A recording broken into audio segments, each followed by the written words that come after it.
South block में इस हफ्ते डिप्लोमेसी का एक बहुत बड़ा खेल शुरू होने वाला है। एक तरफ चाइना के फॉरेन मिनिस्टर वांग यी 2022 के बाद पहली बार इंडिया आ रहे हैं और ये विजिट उनकी 18 अगस्त को होगी, लगभग 4 साल बाद।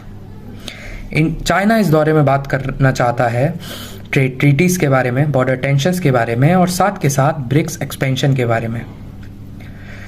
2020 के गलवान घाटी के युद्ध के बाद ये पहली बार है कि दोनों देशों के बीच एक सीनियर लेवल डिप्लोमेटिक एंगेजमेंट का एक इम्पॉर्टेंट स्टेप लिया जा रहा है।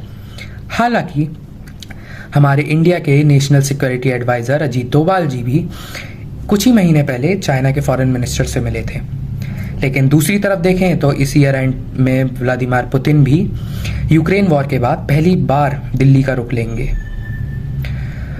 और देखने वाली बात यह है कि आखिर ऐसा हो क्यों रहा है। तो समझते हैं कि इस साल की ब्रिक्स समिट तो हो चुकी है, लेकिन अगली साल ब्रिक्स समिट को होस्ट करने वाली कंट्री अपनी खुद की इंडिया है और चाइना चाहता है कि उससे पहले वो कुछ बातें समझें और कुछ ग्राउंड्स तैयार किए जाएं, जिस वजह से रशिया और चाइना इंडिया का रुख करेंगे।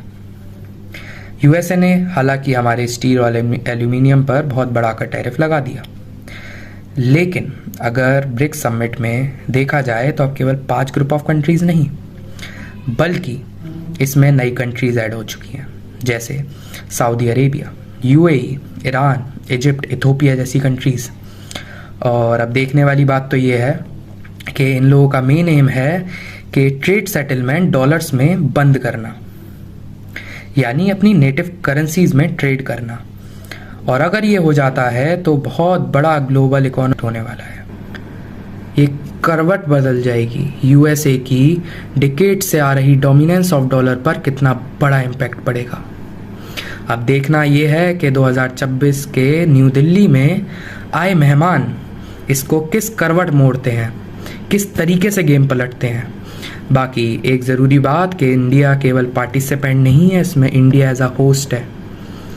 जय हिंद।